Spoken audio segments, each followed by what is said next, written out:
Alright everyone, so I want to start this video off with just a little bit of a disclaimer, maybe? Rant, I guess?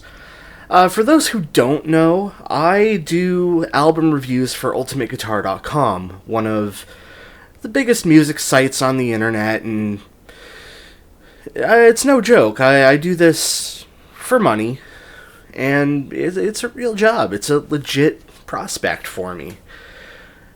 Because of that, I do get a lot of people who ask me to review albums for them for what usually just, hey, can you give my band some exposure? Well, I get a list from the editorial team every month of albums to review, and, you know, if your album isn't on that list, I'm not doing it.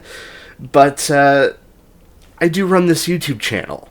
And even though I don't post a lot of reviews on it, I haven't posted very many in the last year or so, I do like to post from time to time, and this band reached out to me and specifically asked me to do a review for them here on YouTube. And thinking about it, I can't give them a reason to say no. So without further ado, I'm just going to get right into it, and we'll start the review of Playing House by the band Meer. Across the ocean, there's a promised land, and it's calling me. Meer is an 8-piece band from Norway, and if I had to describe their music in any sort of broad terminology, I would say it's very much a mix of modern progressive rock with elements of indie jazz fusion, modern sort of indie rock, pop, whatever you want to call it, with a bit of sort of classical overtones as well.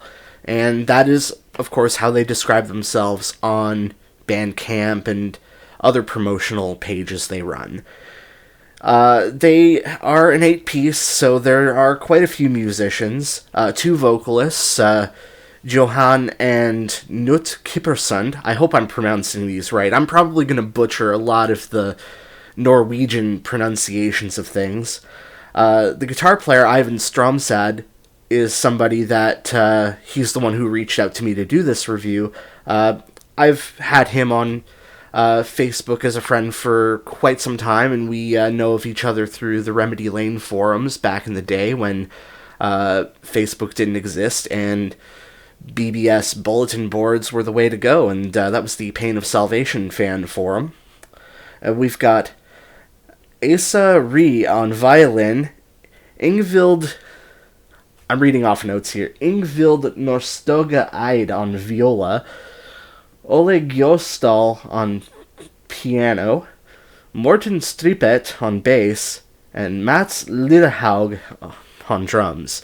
So it's a pretty big lineup. So Playing House is their debut album. They've released a couple of singles and I think even an EP or something before this. But this is their first really big release. And it's big. It's a really big, luscious sounding, gorgeous slab of feel-good indie progressive rock. I mean, I struggle to call the music on this album prog rock in the strictest of senses because, I mean, there are some time signature changes and, you know, sort of funny ways that they play around with rhythms, like on the opening track, Picking Up the Pieces, where they do this sort of jam outro in 5/8 time.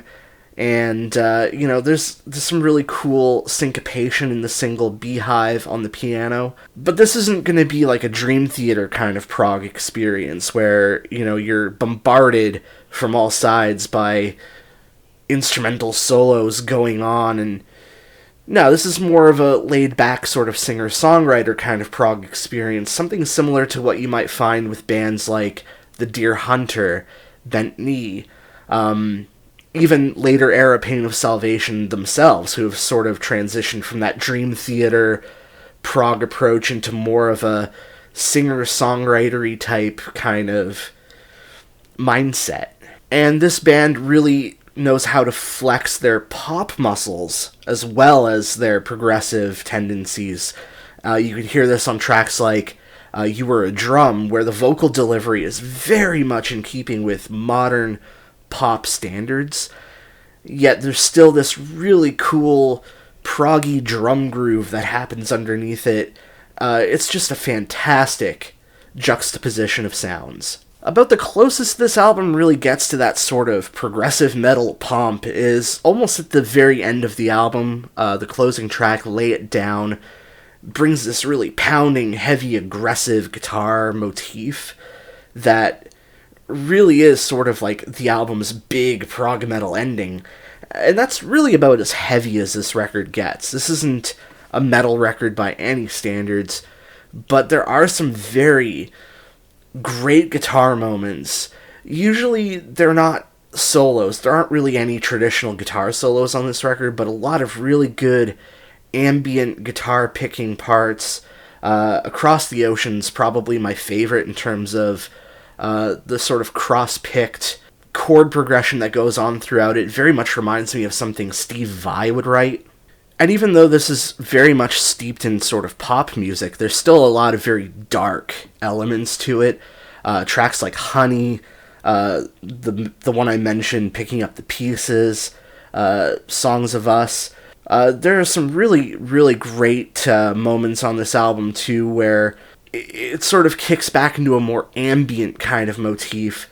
The track, Where Do We Go From Here, is basically just Ivan's guitar with, I think it's Knut's vocals.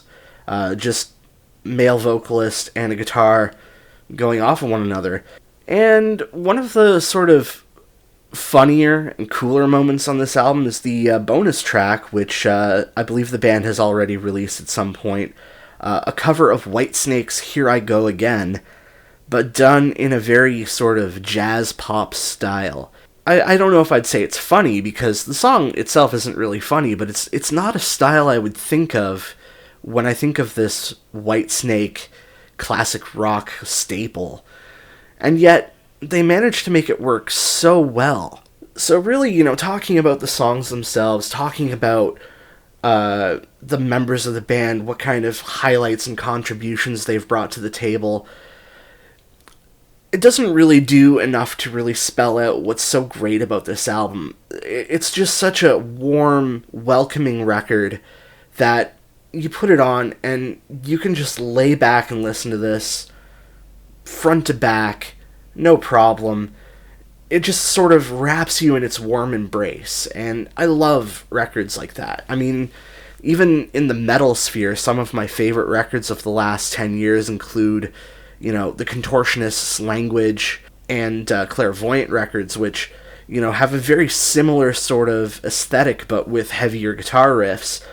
But I really love those sort of warm, ambient kind of tones that bands like this bring to the table, and Meer does an absolutely phenomenal job of that. So for, a really good debut album, I mean, this is absolutely top-notch.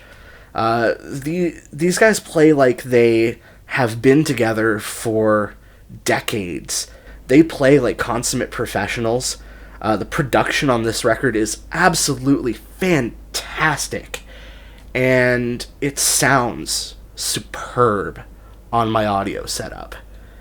So, this is probably the best new album I've listened to in 2021 so far, and it's a shoo-in for my top 10 at the end of the year, because this is absolutely a stunning record, and I recommend checking this album out. I'll put a link to their Bandcamp in the description below, but absolutely, go check this album out, buy it, support the band. They are phenomenal. So, yeah, there you go. Meer, Playing House. They reached out to me to do a review. I hope this review is good enough. It's a little rambly. I haven't really sat in front of a camera in a while, but I've got a new setup for video recording. I haven't really done anything in this corner, but I cleaned it out a bit and, I show off my axes a little. So I hope you guys like this, and, if you like this setup that I've got going now, maybe I'll try to do more review videos in the future. I know Steven Wilson's coming out with something this weekend too, and I'm really looking forward to checking that out. Anyway, thank you for watching.